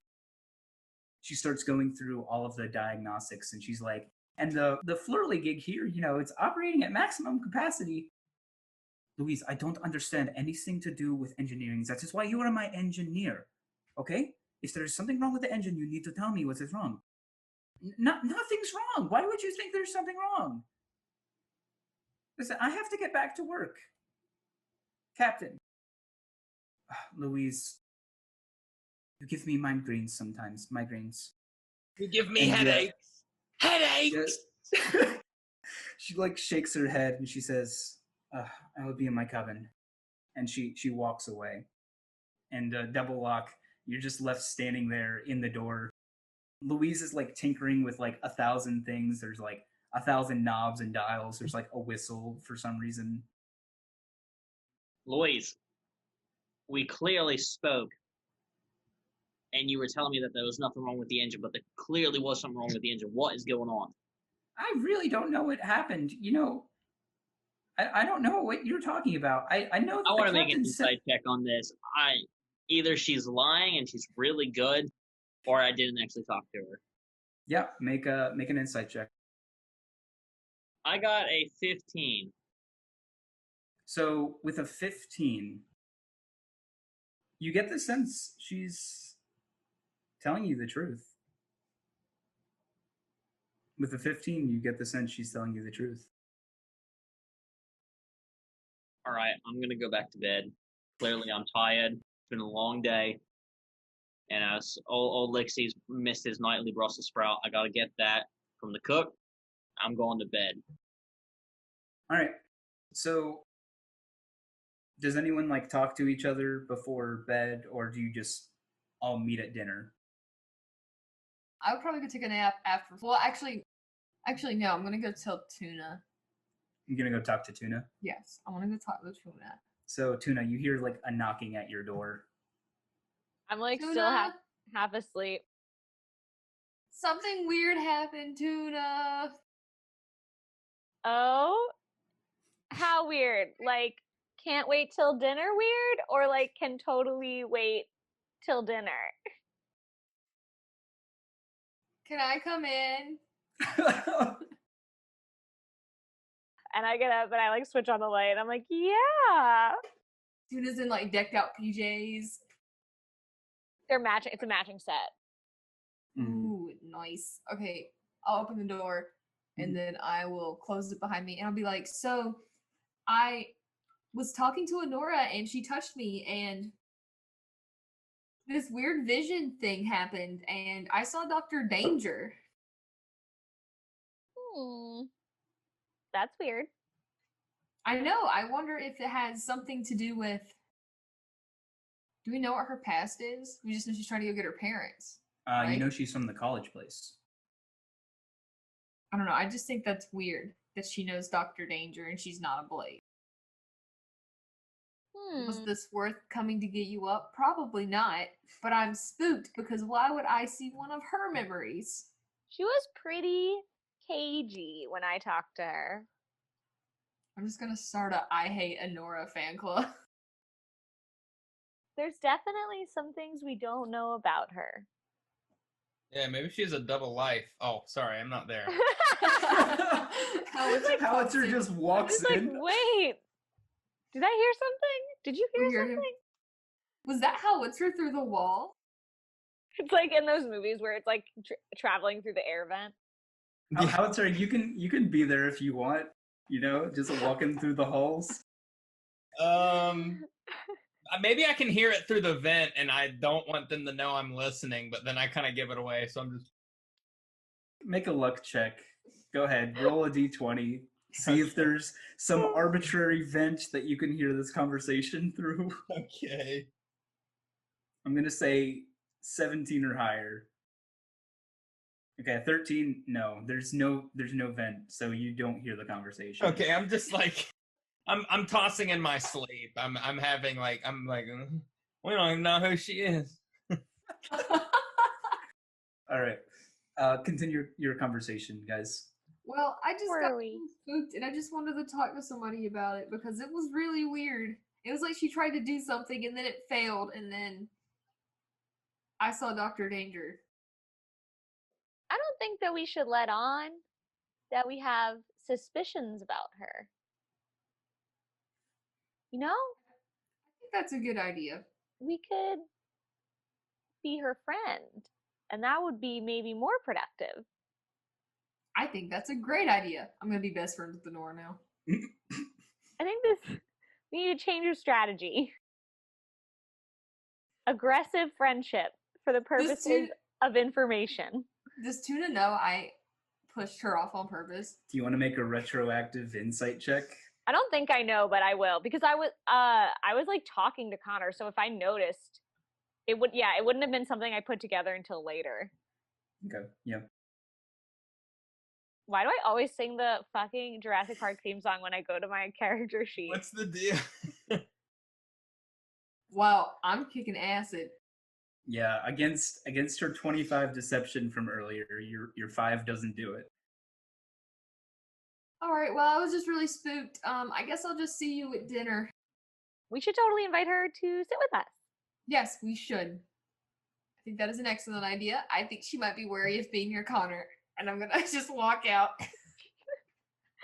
And I'm All just right. like looking at the clock, seeing if I can keep sleeping anymore, or if I've like really committed to being awake at this point. It's like 5:40. Dinner's at like 6:30. So. So I just Yeah. like sigh and get ready to go upstairs. So all of you convene in the dining hall for dinner. Rory, the Dragonborn, comes around, sloshes some opaque soup into your bowls. Potatoes. Ooh, I hope it has goat eyes. No goat eyes today. Is it It's chicken just feet? fish stew, and yeah, you can see like some fish bones still floating in it. Thanks, I love that scratchy feeling when they go down my throat. Yeah, he nods to you. He's like, "That's the best part, I think," and he like slops it into your bowl. But yeah, everyone's there. Honora like gets her bowl and sits down and starts eating quietly. Connor like tries to wave at her, but she's not looking, and like puts his hand behind his head like, I was brushing my hair. I picture All right. Connor looking like Napoleon Dynamite. You're gonna finish your tots. Oh, do you want Honora to come sit with us? And then I'll turn around and be like, hey, Honora! Yes, he's like, wait, don't. And yeah, her like head pokes up mid slurp. Yes. Do you want to come sit with us? Um. Here, I'll make room for you. And then I move over. Oh, okay. Grabs her bowl and walks over behind the table, sets it down, and like, looks at you all as she sits down. Well, thanks. No problem. You're a part of the group now. I've never been part of a group Oh my god, I feel so Except- bad for being mean to her. except for the debate team. I'm sure you were great at that too. I really wasn't. Oh, why were you on a debate team then? I mean, I wanted to get better. I feel so bad. So you Is want to it be weird more that assertive. More assertive? Yeah. Why? I was just on the debate team. What did you study at college place? I was a music major. Oh yeah, you said that earlier. Sorry, I guess I wasn't listening. What year did you graduate? Actually, I just graduated a couple years back. I was only there for about 2 years and a half. I've never been to college place, so I don't even know what is the average 4 years? Yeah. Okay. Connor, how long did it take you to graduate? Going on my fifth year. And Nora here is just super smart. Connor not thinking, he's like, so you finished in 2.5 years. Is that because you were a music major? Or I mean, what? No, I had a lot of credits transferred. Transfer from where? Oh, I guess that doesn't really work for college in this world, does it? I mean, she could have went to like an early college type situation. Yeah, so that's probably what it was. Well, I showed that I had a lot of experience in, some of the lower level classes, so I didn't have to take those. Oh, that makes sense. Yeah, that makes sense. Nora, is it like kind of a crime against humanity, you eating fish right now? Oh no. That actually makes up the majority of a Triton's diet. Do you guys eat coral? I heard the pioneers used to eat that. That's not a food. Yeah, but the pioneers used to eat coral. No, maybe it was sand. No I'm mud. just giving him the squintiest eyes, like being like so skeptical. I'm going to ask everyone if they're going to finish their bones. I will hand you my bowl of bones. I do like the bones. They're very crunchy. I'm gonna eat her bones, and then I'm gonna save one, and then I'm gonna like play a harmonica with the ribs. I don't know. So as dinner goes on, everyone's enjoying their meal, and Captain Lagrange comes into the dining hall, regards all of you, and she says, "Well, I thought I would let you know that we are leaving monitored airways. We should be passing over the line sometimes this night. So we should begin our shift soon. I believe that would be best." So we're riding into the danger zone, is what you're saying. Highway to... Yeah. I think I had my shift with Tuna. I think it's me and Double Lock, one shift. Maisie was with Connor. Okay. So who wants to take the first shift then? Me and Double Lock can. I think we'll take the first shift. Are the cannons still prepped, or do we need to do that again? You can double check them. Yeah, let's double check. We need to double check the cannons. Make sure that they are operational and ready. You want to fire one off, just to test it for testing purposes? I'm kind of wary of Double Lock near them. So I'll be like, hey, I'll look in. You can just stand watch and make sure. But I'm not going to say that outright like I'm worried that he's going to blow us up. Okay, yeah, make an investigation check. You can do it at advantage since... I just want to test the airspeed velocity of the common gnome. Okay, yeah, everything regarding the cannons seemed to be in good working order. They were recently cleaned. Cool. All right. Double Lock. Operational? We're good. All right. Yeah, everyone begins their watches. What was the watch order again? It's Double Lock and then... Not Double Lock and then... It's Double Lock and Howitzer. And then I think it's me and Tuna. And then I think it's Maisie and Connor. Yep. Okay. Maisie and Connor? It's Althea and Connor. Gotcha. Should we give Connor a blade name now? I thought his blade name was the Intern. Oh, yes. That's perfect. I like that. The Intern. Yeah, Howitzer and Double Lock, you guys spend your shift sort of, looking out checking the cannons. One of you can make a perception check. What is your perception, Howitzer? My perception is I got a 4. I think you should make it. Yeah, my perception is a 2. Okay. You're the one investigating the cannons. You might as well pick up on what happens. Pretty good. 18. Mm-hmm. Yeah, so you don't see anything in the distance. And the ship has like lights, spotlights, you can actually like shine into the sky. You do notice, the wind is picking up. The clouds are like swirling. A brief bit of like rain passes over you.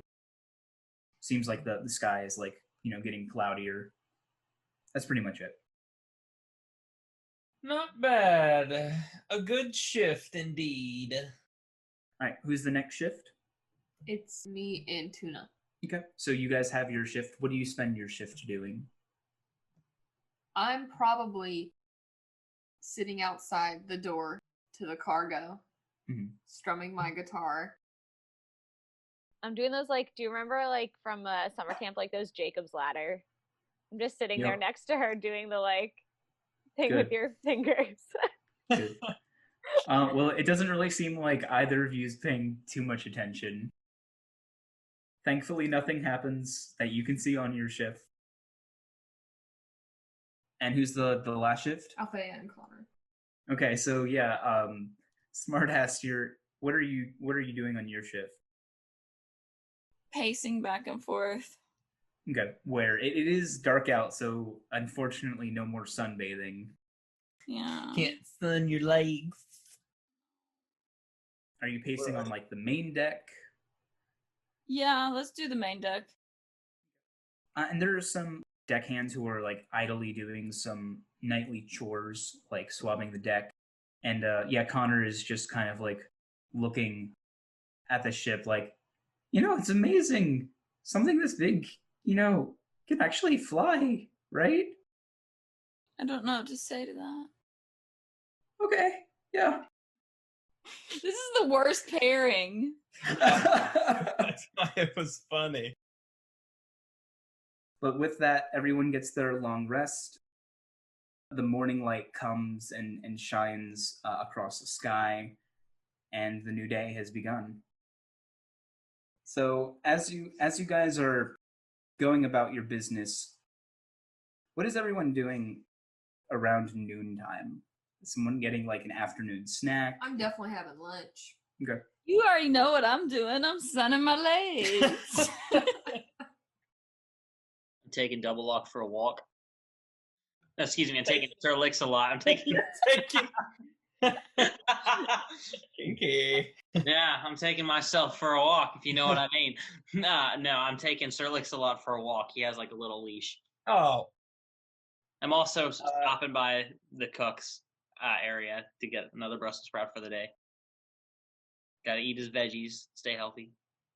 I'm chatting it up with the chef because he's my kind of folk, so we're probably talking in our own language, just about the dragonborn ways and such, because I don't see lots of them.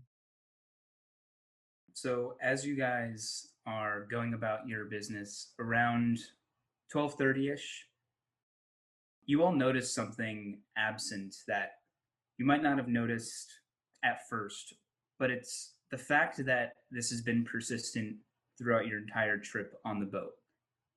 The consistent thrumming and humming of the ship stops. Oh. And maybe you don't notice it at first, but then your stomach notices it as you feel your stomach start to drop as the ship begins to fall. Shit. What do you guys do? Stuff is rattling on the tables, but you're not falling at a rate fast enough to where you're in free fall. Okay.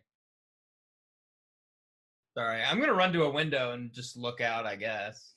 Yes, you are losing altitude and fast. I'll run to the engine room. I'm just gonna say to myself, I knew there was something wrong with it. Smartass, you run down to the engine room. You hear like someone like banging frustratedly inside, like, why isn't it working? Oh, what's happening? Do you open the door? Yes. Yeah, so you open the door and you see Louise, the small gnome. Her goggles are like flipped downwards and she's like touching everything, flicking a bunch of switches, and she's like, oh, it's falling. Oh, someone, why isn't it working? It should be working. We're dead. Smartass, you ran down to the engine room. What does everyone else do? Can we see, like, are we above water? Are we above land? I think from the dining hall you're able to see you are above water, and it's coming very quickly to meet you. Is the captain nearby? No, she's not in the dining hall. Okay, so as I watch Althea leave, I'm gonna throw my ball down and be like, I'm gonna go get the captain. So yeah, you rush and you actually meet her like as she's running through the hall. A bunch of like crewmates are like scurrying everywhere, and she like looks at you and she's like, Death Biscuits, what's going on? Can this ship float? Of course it can float. What's happening? The ship is going down. Move. And she like goes to like push past you, and she starts going down the steps as well. I guess I skate down the steps. Yep. So she gets to the bottom. Louise, what's wrong with the engine? Why isn't the ship flying? And she's like, I don't know why the ship's not flying. It should be flying, but the and she like taps like a crystal, and she's like, the resonator, it's not resonating. And she's like, I don't know what that means, Louise. The resonator is not resonating. It's not resonating what the resonator does, obviously. And with that, you all feel like this whale landing on a massive waterbed. The boat makes contact with the water as you guys like feel it like start bobbing up and down. Oh. So you said this ship can float? Yes, it is floating currently. But we're outside of monitored waters. Correct. Howitzer, where did you go? I was at the window, but then when I saw that we were falling, Should we do like an Arcana check to see if someone like I'm probably gonna run to the engine room too, I guess, where everybody else ran, because what else? Yeah, I could do detect magic. Yeah, so you guys are all piling outside of this engine room. Louise is like shouting. Captain Lagrange is shouting. Maggie, you want to do detect magic? Yes. Go ahead and cast the spell then. For the duration, you can sense the presence of magic. This entire device, the entire engine, is magical. I can also see what kind of magic it is, I think. Okay, so you sense abjuration, enchantment, evocation, no transmutation. So I'm gonna turn to Louise and be like, is it normal for the engine to just be like overflowing with magical energy? Yes, that's how it operates. It's magic. But like what kind? Well, evocation, it powers it, you know? Enchantment to, you know, hold the spells that channel the power, and abjuration to keep it all contained. And you didn't see anything out of the ordinary? Well, I'm always in this engine room. I never leave it. The only time I left it was yesterday when the captain summoned me to her quarters. Shit! Rip. It was a diversion. Shouting down the steps, you hear Harold say, "You might want to come up here. There's a ship inbound." Oh, shoot. Oh, but it's fucking like Jack Sparrow or some shit. What do you guys do? I think that Double Lock needs to tell us what happened after that.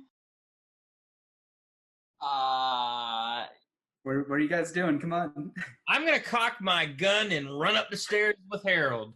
Okay. So as you run, to see, you meet Harold, and he like nods to you as he looks up, and you see a massive ship descend below the clouds. Oh, shoot. Right above you.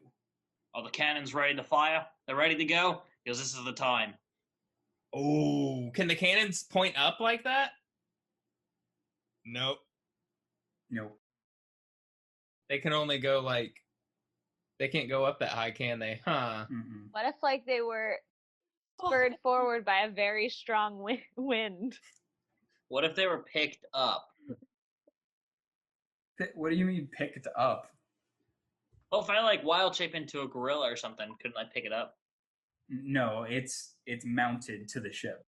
Could I hit it hard enough so that on the back end, so that the front end flies upwards, and at that same moment ignite the fuse?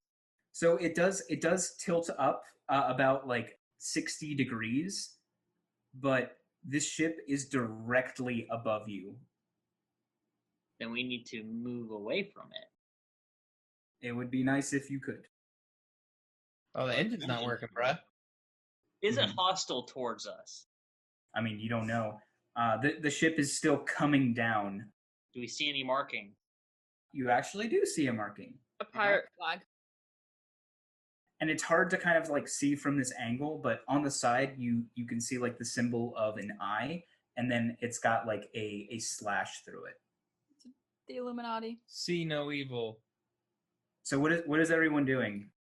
I guess I'm up on deck and I'm like, well, I guess it's time to fuck shit up. I'm gonna nudge Harold and ask him if that emblem looks familiar to him. The eye with the slash through it.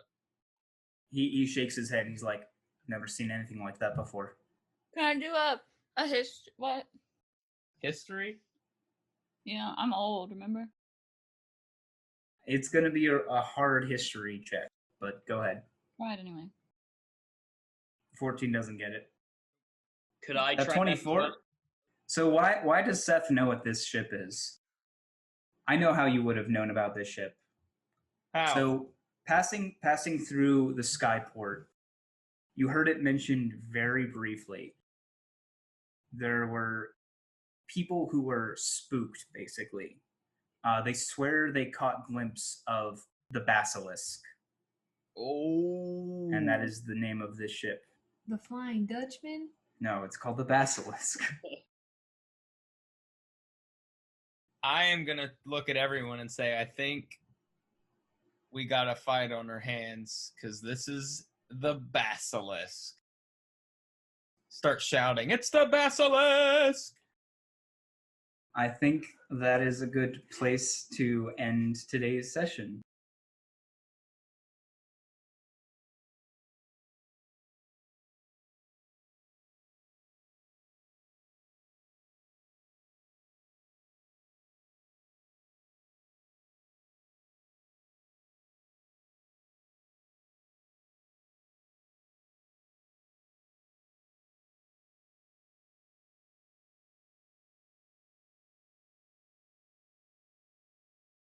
Can we hear the ship above us, or when they're floating down, are they singing merrily on the deck?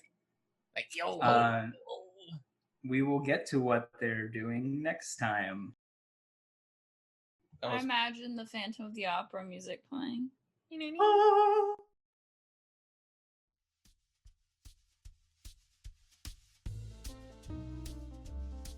Thanks for listening to another episode of Radio D&D. You can find us on Instagram and TikTok at Radio DD Pod, and be sure to check out Drawforth Arts on Instagram. They always make our podcast cover art and do such an amazing job. And if you enjoyed our podcast, please rate us on Apple Podcasts, Spotify, or wherever you're listening.